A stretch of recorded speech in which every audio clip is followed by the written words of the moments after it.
Captain Canny told me to go check the building, which for me that means go check the exterior, where we can go in, the rooftop, stuff like that, doors.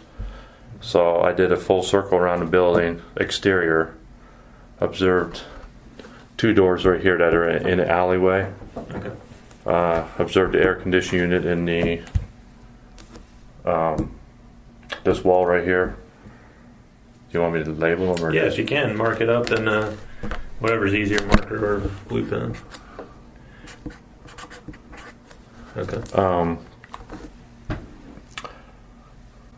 Came back, gave them the report, and they were still setting up stuff here. Then Captain Canny asked if we could breach this door to go see if this door breaches. And I think that that door is opening the wrong way. I think it opens right to left, out.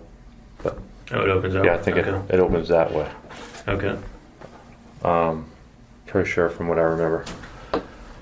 We had to check this door. We had to move some, there was a Coke machine or something there that we had to pull away to be right for a team to go in. Okay. Went up, pulled the door, and that freaking door opened. Like it was caught initially, but then it popped open that far. Then all of a sudden I heard voices up here to my left, whispering, "We're right here." Propped this door open, came running back to Captain, told him we got 4 out of that north room. I explained some of the other stuff I saw, the bathrooms just from looking at the roofs, the pipes, stuff like that I observed, and that we could penetrate these walls with our Bearcat. Okay. So he wanted me to get a team to start putting the Bearcat Ram together, start staging that. Then I was asking where the owner of the place was, because when I was running through the building, I was looking for a fire plan, escape plan, which I couldn't find. I'd like to give us a layout. We get back here, and I bring him pretty much this view right here, and I'm having to explain the rooms, what's where in the back of the building, how it's laid out. I had a wet piece of paper because I was sweating, trying to do all this layout, and then finally I was like, "Who are you on the phone with? You need to listen to me." He said his employee. I said, "Well, you can talk to your employee later," and he said, "Well, they're inside. Give me the phone." So he gave me the phone. I'm talking to this guy. His name is Michael. So Michael says, "I heard you when you came inside." Thank God it was me that went through that door, because all of a sudden I'm like, because he said, you just left here. I heard you, whatever their names were, save whoever. So I go running back to Captain. I said, "I think I know exactly where they are." He said he has 8 people in there. I said, "I can get a team. We can save these 8." And Captain, just do it. Just try not to get banged up, he said. So as I'm running back around, you can't see the AC in this picture. I stop, and all of a sudden I see the AC unit in the wall. It's probably this height right here. Okay. I stopped, and I'm still talking to Mike. I got the same team on me that helped me right here. I'm like, "Hey, is there a window AC unit in your wall?" He said, "Yes." So I went up and I just tapped on it and said, "Do you hear that?" "Yes." Gave instructions that I was going to push it in, but they had to catch it and like lower it quietly, because I didn't want shots flying through. Okay. So I listened to him giving them the instructions, and then he says, "We have one person that's not going to fit through the hole." I said, "We will get them through the hole." And that happens, and the big one comes through first. And I was talking to him saying that whoever's the healthiest go last, because they had to help each other to come out and pull them out of this hole.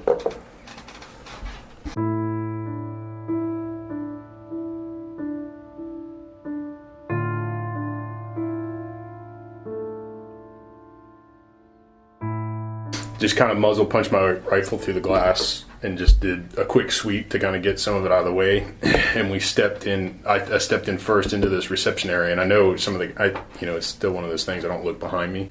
It's really dark in this area, which to me looked like the cashier area.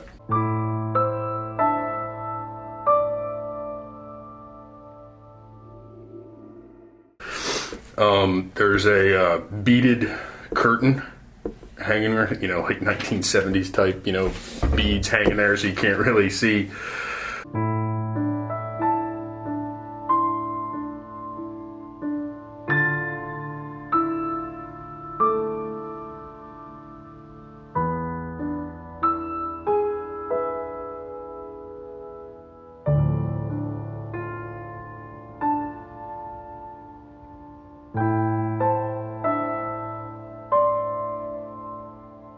Way through here, there was a dead body here at this corner right here, kind of in the hallway.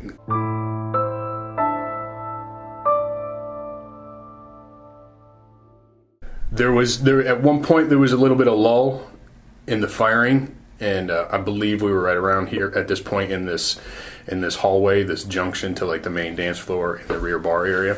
Okay.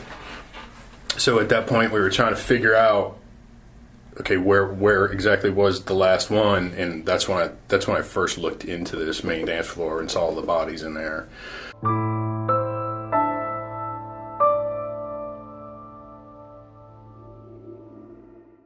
So I come back into this main dance floor through this door over here, and that's when I get a better look at all the bodies that were along the bar and in this dance floor. There's this little, I guess they call it a kitchenette back here. To me, it's more of like a storage, storage area for the bar. They started searching back here. I think at least one or two came out of this room, patrons. I found out later there was a bunch that came out from this front bathroom by the patio. But in this rectangle right here, there's a second floor.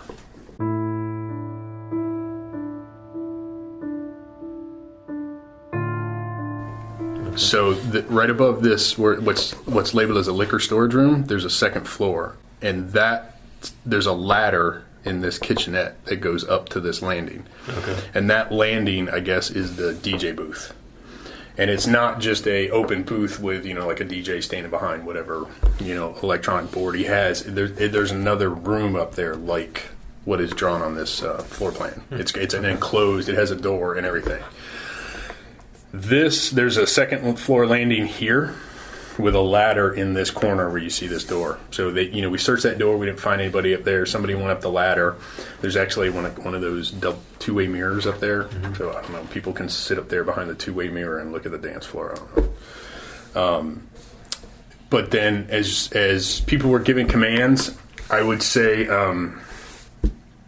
8 or 9, maybe 10 people came out of that DJ booth room upstairs. Okay. It took a while, but once the one came out, then they started flooding out. And at one point, we were like, "Stop!" Like hold on, because we were, we didn't know who was involved and who wasn't. So some other guys kind of took control of them and brought them down that ladder one at a time. They were all pretty much bloody. Some of them were obviously limping and wounded, and then they were all taken out the front. To go back, you said you initially came through the window here. Yes. Raked the glass and what have you. You first came into this large dance floor area? We didn't make it all the way into here. Okay. When we got into this hallway here is when there was like a little bit of lull. Okay. So we were still trying to figure out this way or this way. Mm-hmm. And we're trying to figure out the layout too, because it was so confusing and dark.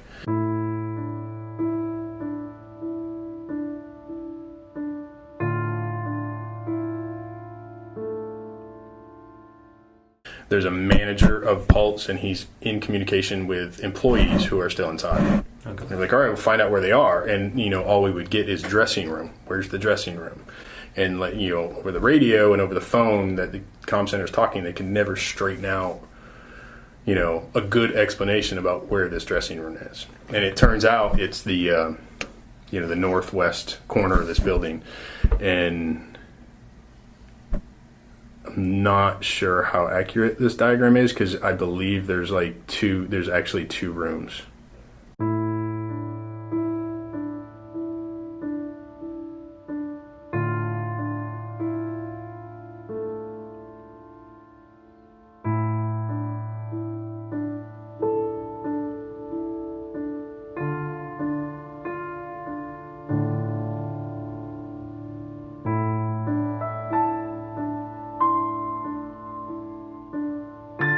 Oh, the dressing room is split into two? Yes, because and that's what we were being told by the manager. He goes, there's a large dressing room and a small dressing room. Okay. So we're like, all right. So with that portion of it, we actually got our hands on the manager. Mm-hmm. And we brought him here, and from Esther out here, we were like, look through those double doors and tell us where the dressing room is. And he said, all the way back to the stage and to the left. Right. Okay. So now we know we have people back there too. Then on the phone again with the manager, one of our SWAT guys actually took the phone from the manager and started talking to somebody in the dressing room. And there's an AC unit in a wall, and I don't know west wall or north wall because I never walked over here. And one of our SWAT guys said, "Does your room have an AC unit in the wall?" And he's like, "Yes." So we pushed that in. They pulled and we pushed and created the opening and then pulled those people out of that room. Okay.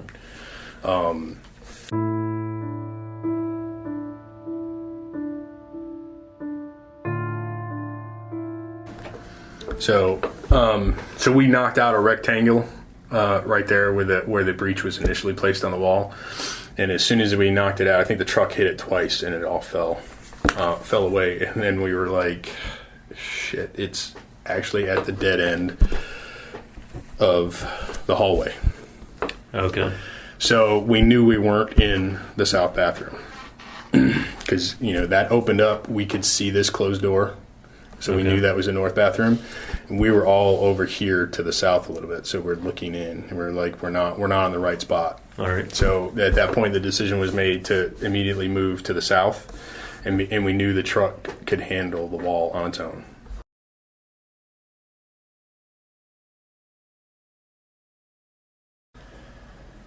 Saw the shooter casually just walk through the west bar towards the north end of the building.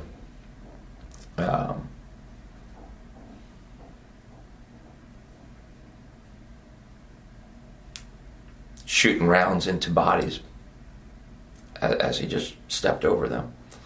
Bam, bam, bam, bam. Nobody was running at this point. There was just bodies on the ground. I repositioned over to the east side of the business, knowing that there was a back alleyway on the north that leads to the patio, and another doorway that goes from the main dance floor to the patio. The main dance floor had about, I estimated, 25 plus bodies. Just scattered everywhere. 3 of them were literally laying on top of each other on a stage. At one point, a group of a dozen or so alive and walking victims were sent out from somewhere in the main portion of the building towards me, and I just directed them through the open window. They had no idea where to go.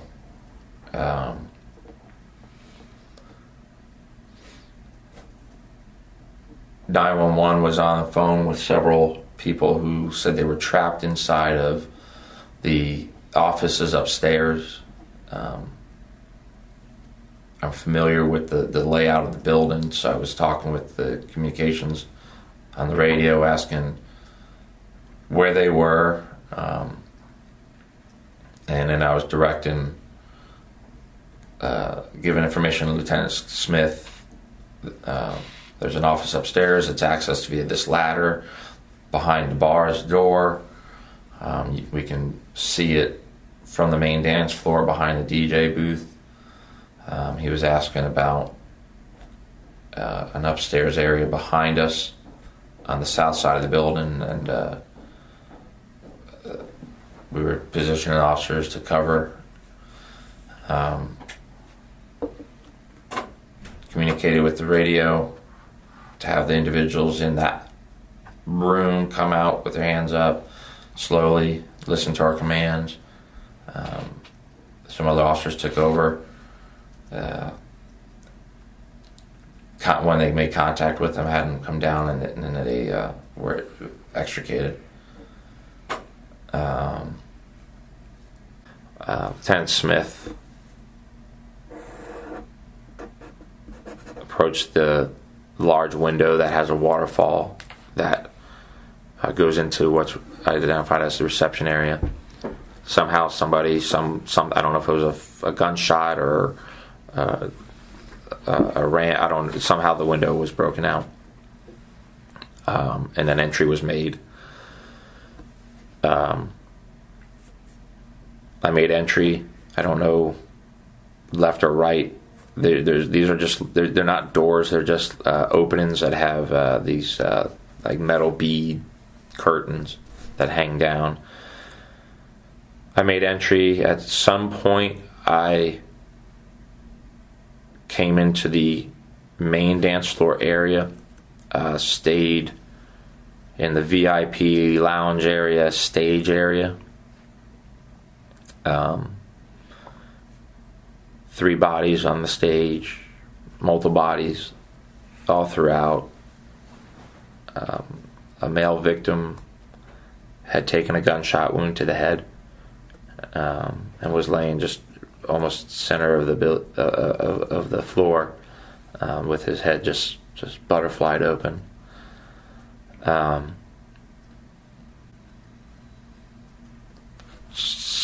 It was just chaos. Above where it says liquor storage and kitchenette, there's a ladder that goes up from the kitchen to a second floor. That second floor houses a DJ that overlooks the main stage, and then a small office. That's where I was communicating with our dispatch that they were on with on the 911 with victims inside there, and was briefing Lieutenant Smith of what's up there. This is how we either have to access it or they have to access it. There's only a ladder. There's no stairs to that one.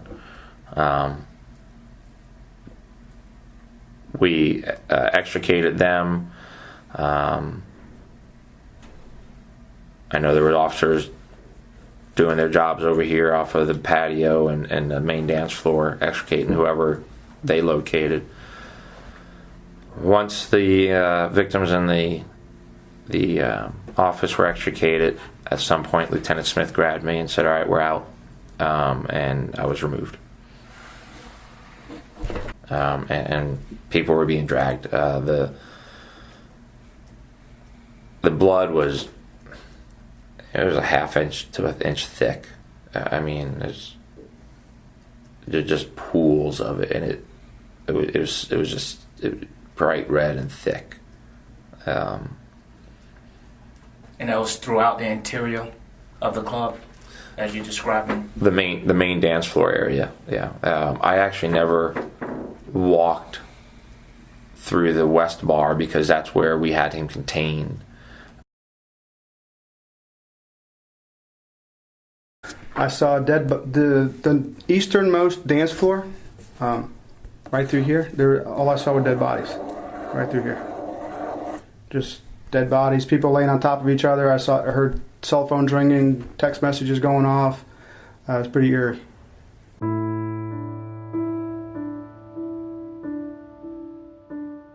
When they made the breach, the larger breach in this hall,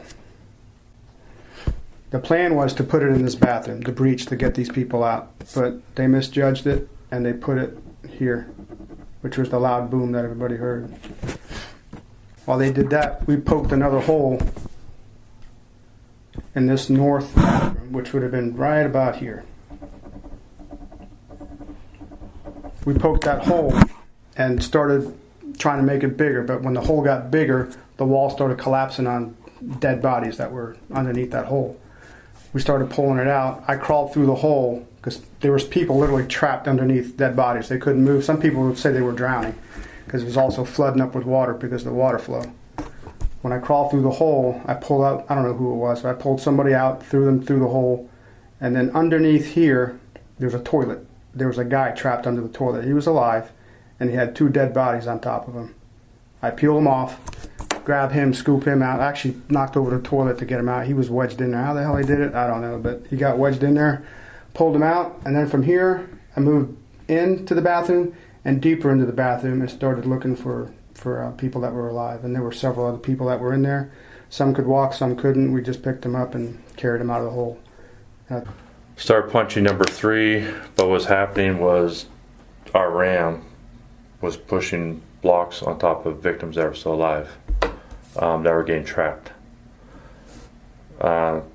We told him to stop, called for the handheld ram, and then I just started working the hole, ramming it with a handheld to make it bigger. I had to reach in, there was somebody stuck under this block and stuff, and pull him out.